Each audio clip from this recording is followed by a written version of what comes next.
Seberapa menakutkan penjara di Thailand? Tahanan tidak punya tempat tidur. Di luar panas luar biasa, orang-orang di dalam saling berdesakan untuk tidur. Ada banyak bau busuk di sekitar. Tidur, dan tidur lagi. Billy baru menemukan jika pria di samping dia wajah pucat. Ternyata sudah mati. Tapi dia juga tidak terkejut maupun takut. Hanya berbalik badan lalu tidur lagi. Di dalam penjara ini, orang mati di sini adalah hal terbiasa. Polisi juga tidak mau investigasi. Hanya membungkus tubuh dengan plastik. Billy tahu tempat ini sangat menakutkan, jangan membuat masalah di sini. Tapi sebagai orang dengan kulit paling putih di sini, akan sangat sulit untuk tidak terjadi apa-apa. Di saat ambil air, seseorang mencoba bermain trik di belakang. Dia tidak bisa menahan lagi jadi langsung berantem sama orang lagi.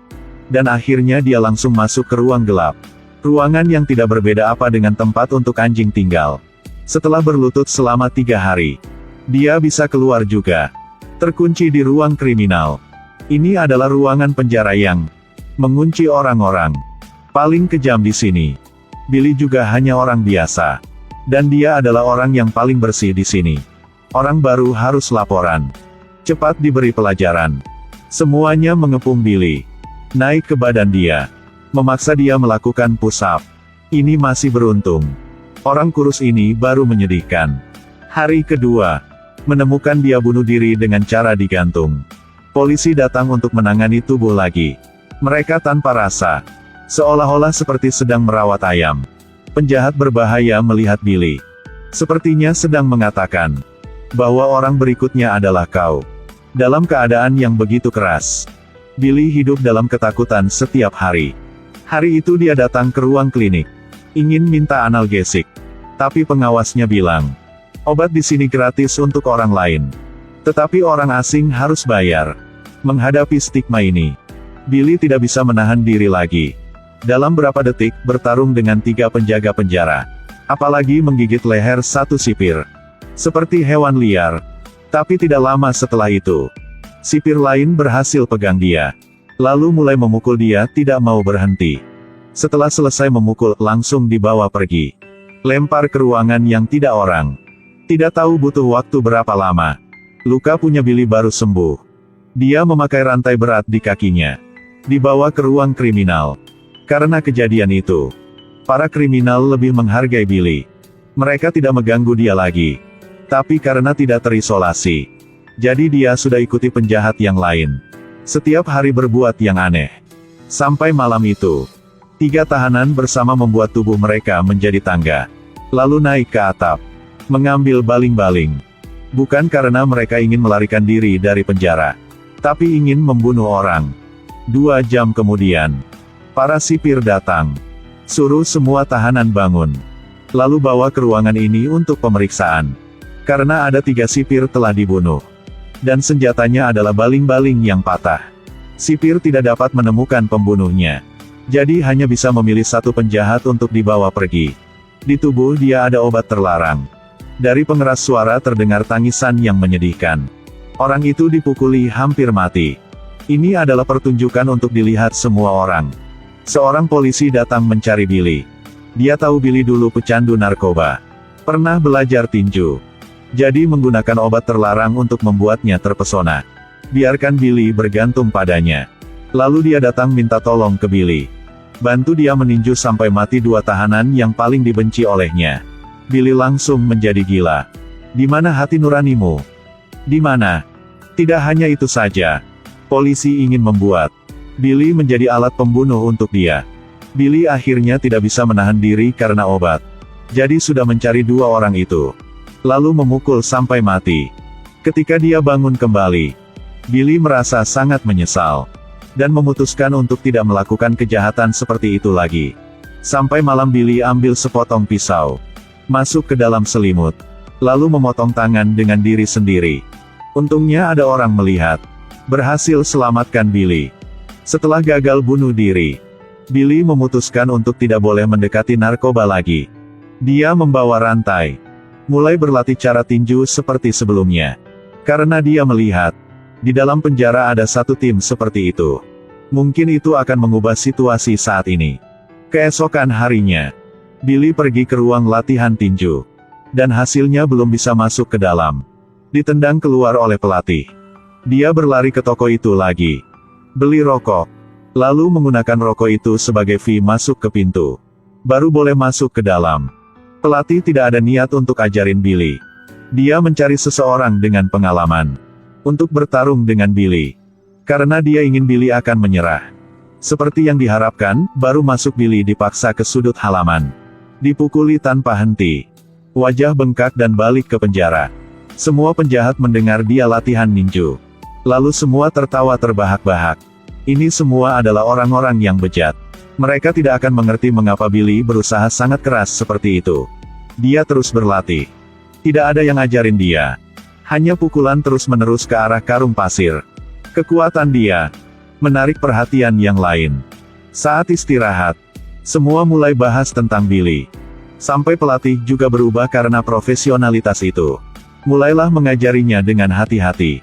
Lihat dulu baru bertindak. Jangan buang energi. Setelah berlatih tinju, harus belajar sesuatu yang lain. Yang ini lebih sulit lagi. Habis lebih banyak daya tubuh. Tetapi Billy masih bisa menahan. Akhirnya masih kalah. Tapi tidak lama kemudian, dia berpartisipasi dalam pertandingan pertama. Lawannya adalah orang yang pernah mengalahkan dia. Setelah bertarung 3 kali. Lalu telinga Billy tuli. Darah di seluruh tubuh. Musuh tidak terluka sama sekali. Mulai bertarung lagi. Lawan sangat kuat. Tapi dia tidak bisa menghindarinya. Billy mencari kesempatan. Tapi tidak kena. Lawan mengambil kesempatan untuk melakukan serangan balik. Bahkan memukul bagian belakang kepala. Untung dihentikan oleh orang lain. Sekarang mata Billy satunya bengkak. Semakin lama, semakin sembrono. Billy menggertakkan gigi dan memukulnya. Lalu memaksa lawan ke sudut. Pukul wajahnya. Dan lawan juga jatuh ke bawah. Pertandingan pertama. Billy menang. Menjadi terkenal di dalam penjara. Polisi juga tepuk tangan, selamat. Sipir memberikan dia kesempatan. Mengikuti kontes, dalam 2 bulan lagi di penjara. Jadi dia adalah orang kulit putih pertama. Mewakili penjara untuk bergabung dalam pertempuran. Jadi Billy akan dihargai. Pindah ke sel penjara yang lebih baik. Sebelum pergi, semua tahanan lain menatap dia. Awalnya mengejek. Tapi sekarang kebalikannya. Sejak itu Billy berlatih menggandakan usaha. Punya pelatih profesional. Setelah berlatih, mendapatkan pijatan. Mereka memperlakukannya dengan cukup baik. Ajari dia segalanya, cara menyerang dengan berbahaya. Bagaimana bisa berbalik? Billy berusaha sangat keras. Tapi dalam pertempuran nyata, kecanduan narkoba tiba-tiba kambuh. Setelah kehilangan akal sehatnya, pukul rekan satu timnya dengan sangat keras. Langsung dibawa pergi oleh polisi. Masuk ke dalam ruangan sendiri.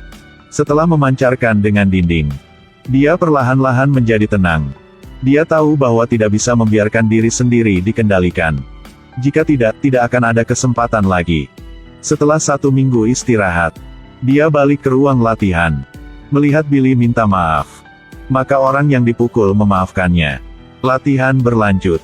Tapi terus-menerus berlatih. Tiba-tiba Billy berlari ke toilet. Muntah segumpal darah.